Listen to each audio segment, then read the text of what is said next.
Hola, ¿qué tal? Bienvenidos a este jueves de caretas. Tenemos nuestra edición impresa, como siempre, con nuestra doble carátula, como ha sido comenzando pues este año, en caretas y en ellos y ellas. Vamos a comenzar, por supuesto, porque algo se quema en fiscalía.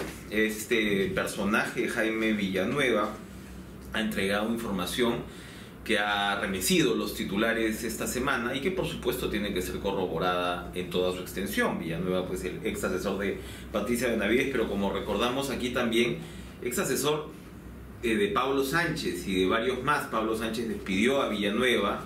Villanueva se fue a trabajar con el gobierno de Pedro Castillo como un entusiasta colaborador. Además, lo reflejó así en algunas columnas de opinión publicadas en medios como Sudaca, lo reflejó en sus redes sociales. Gran amigo de Raúl Noblecilla, pues otro de los personajes que ahorita vamos a volver a mencionar.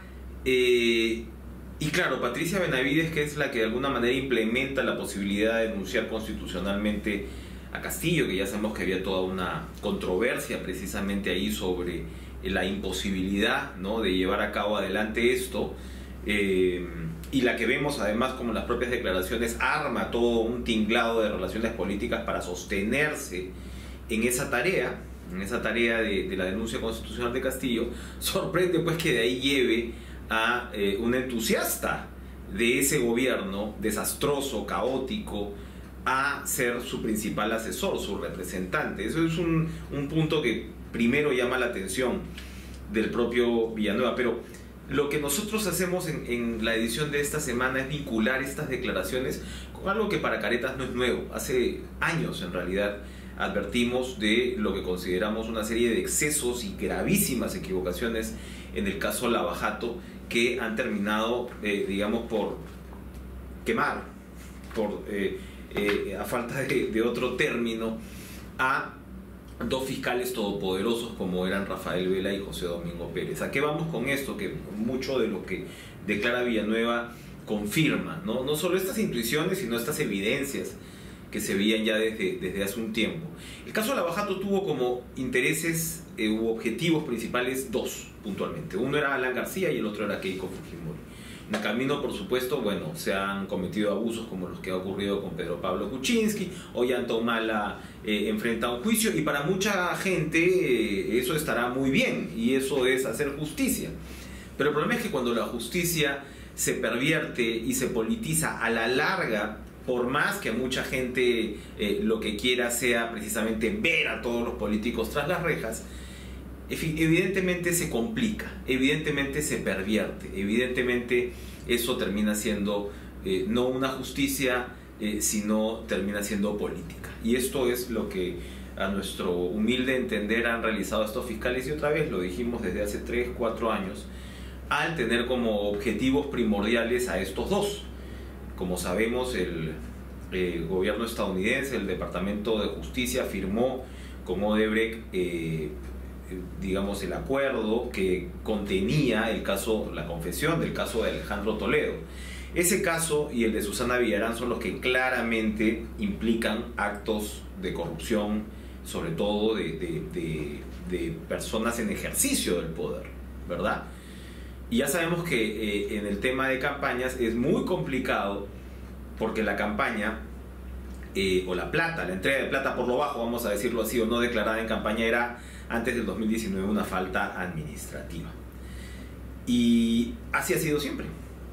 Y ahora el caso Humala y el caso Fujimori, que van a abrir juicios, toman esa plata ingresada a la campaña y, como saben que es inconstitucional, o como saben, mejor dicho, que no es delito el doctor Vela, lo que hace se va por el tema de lavado de activos y organización criminal. Es decir, tienen que comprobar que la plata que entró de Odebrecht era corrupta.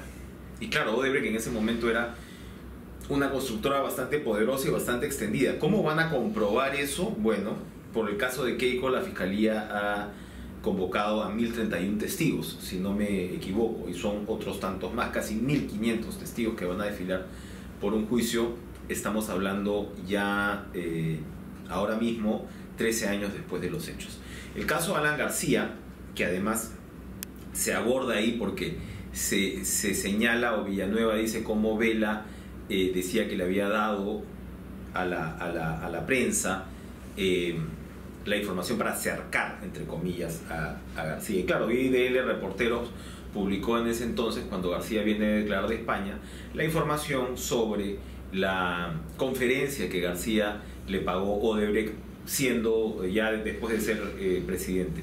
Lo cual puede estar mal, seguramente, pero era una moda. En realidad, recuerden ustedes cómo cobraban los políticos internacionales por estas conferencias. Seguramente ya no lo hacen mucho, pero el hecho es que se suelta esa información, se publica, y eso le sirve, es el huevo o la gallina, ¿no? El fiscal le da, y en realidad es una estrategia del fiscal para pedir el impedimento de salida del país cuando ya lo habían traído, ¿no?, a García desde España. Entonces, claro, cercar no es exactamente una mala palabra en esas circunstancias. Ya sabemos cómo terminó el caso García, pero la información que Caretas proporciona o aporta en esta edición de manera relevante es qué pasó con los testimonios de Luis Nava y Miguel Atala, que, como recordemos, García siempre declaró su inocencia sobre la plata que se entregó.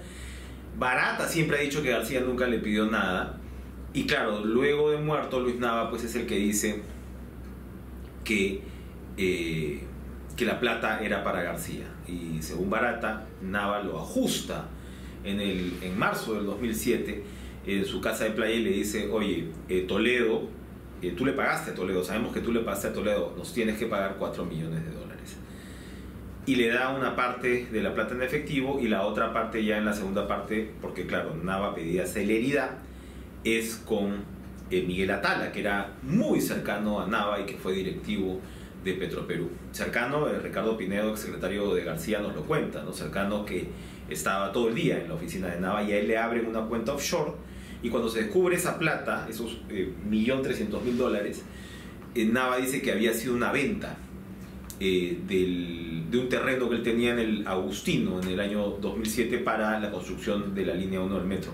Pero la gran mentira que había ahí es que, claro, el metro recién iban a pasar 2 años más para que pase a manos el proyecto del Ejecutivo, ¿no? O sea, porque acá la idea es: oye, te coimeo para que me des el metro, pero esto todavía estaba muy detrás. O sea, efectivamente esto parece una operación no vinculada necesariamente a una obra en específico, que sería la del metro. Y también Nava luego señala, Atala señala que le entrega este 1.300.000 a García en una suerte de pitufeo, ¿no?, a lo largo de 40 visitas.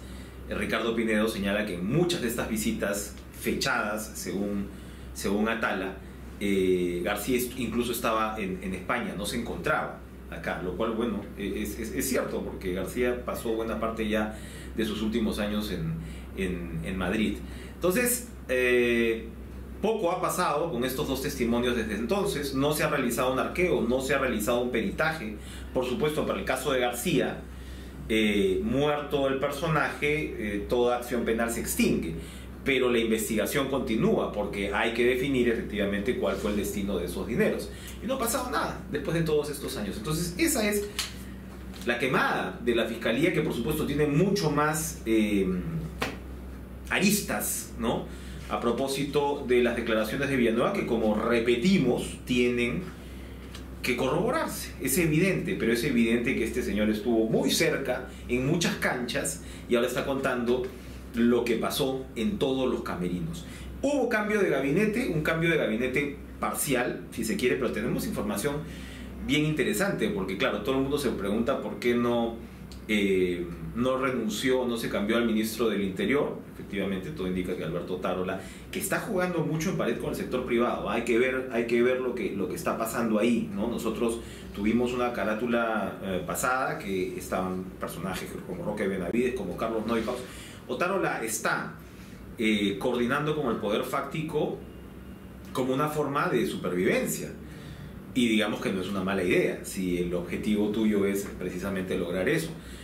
Pero uno se pregunta efectivamente por qué no se cambia al ministro del Interior, que no parece haber sido pues una exigencia puntual y de vida o muerte para ese sector privado, que sin embargo se ha conseguido que entre Rómulo Mucho a Energía y Minas, que entre José Arista al MEF, ex viceministro, que lo llevó Luis Carranza, ¿no? Entonces Luis Carranza dijo: no, yo no voy a asumir el fajín. Entre otras cosas, se puede especular porque él es parte de Sigma, el fondo de inversión que tiene una participación en Rutas de Lima. Imagínense ustedes pues, con el alcalde López Aliaga, qué cosa haría ahí el ministro de Economía. Y pone a alguien de su entera confianza como arista. Eso venía cultivándose ya desde hace meses incluso. Pero un caso que nos parece bien interesante es el de ambiente. Tenemos en nuestro mar de fondo, que como les digo tiene una cobertura bastante completa sobre este cambio de gabinete, que el ministro nuevo de Ambiente, Juan Carlos Castro Vargas, que se desempeñaba como director de Asuntos Ambientales Agrarios del MIDAGRE y ha sido jefe de la Autoridad Nacional del Agua, hace apenas 3 semanas había publicado un video a favor de la ley forestal, recordemos esta que se cambió, que generó gran controversia entre ambientalistas y entre el sector privado, que por el otro lado la defiende en parte, e incentivó a seguir pensando en soluciones más acotadas a la realidad y establecer medidas que eviten se siga deforestando en la Amazonía. Es decir, para el actual ministro, esta ley, que incluye cambios de uso, es, digamos, algo realista, ¿no? Algo, esto que él llama solución acotada a la realidad, que dejar las cosas como estaba era ir a ningún lado. Y en cambio Albina Ruiz había declarado en enero que iban a coordinar con el Ministerio de Justicia para ver cómo debatir cambios a esta ley que fue aprobada por insistencia en el Congreso. Entonces ahí es interesante, porque a lo que voy, más allá de la evaluación o del juicio de valor que podamos hacer después, a lo que voy es que claramente hay una conversación con el sector privado para ponerle el acelerador a la recuperación y a la atracción de las inversiones. Y como el propio Rómulo Mucho ha dicho en Energía y Minas, él ha venido para destrabar proyectos y ya declaró ayer que Tía María tendría que ir. Entonces, bueno, ahí hay mucho pan para rebanar y tenemos información puntual y precisa y muy interesante en Caretas de esta semana. La cola de lagarto, Carlos Paredes, desarrolla cómo hay 6, cuéntenlo, 6 colaboradores eficaces de la órbita muy cercana de Martín Vizcarra que lo están vendiendo. Uno de ellos, uno de los últimos, es Alcides Villafuerte, que lo habíamos comentado en la edición anterior, que era pues el hombre, todo indica, que armaba el sistema de coimas desde Provías, ¿no?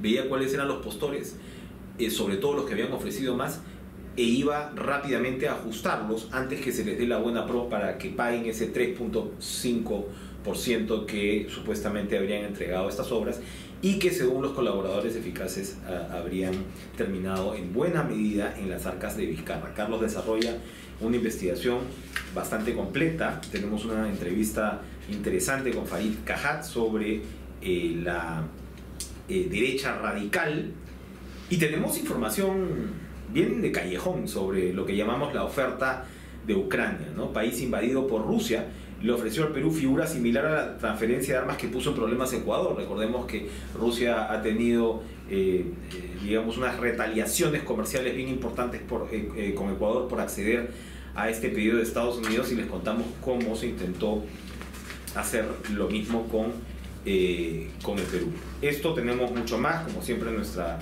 excelente sección cultural, reportajes también que valen mucho la pena revisar. Y que duda cabe nuestro ellos y ellas que tienen la portada a Daniel Alarcón, que lo ponemos como cronista ambulante. Daniel acaba de publicar un libro que se me ha quedado por ahí, que es La balada de Rocky Rontal, que fue en realidad un libro de crónicas. Él publica sobre todo en The New Yorker hace ya varios años, que ya había salido hace algunos años atrás, pero esta es una versión aumentada en realidad, que va con crónicas bien interesantes. Y claro, Daniel en realidad dio el salto hace algunos años a el mundo del podcast, ¿no? Entonces tiene esta experiencia de radio ambulante que se ha desdoblado en otras productoras, que acaba de sacar incluso una de ellas, la serie sobre Nayib Bukele.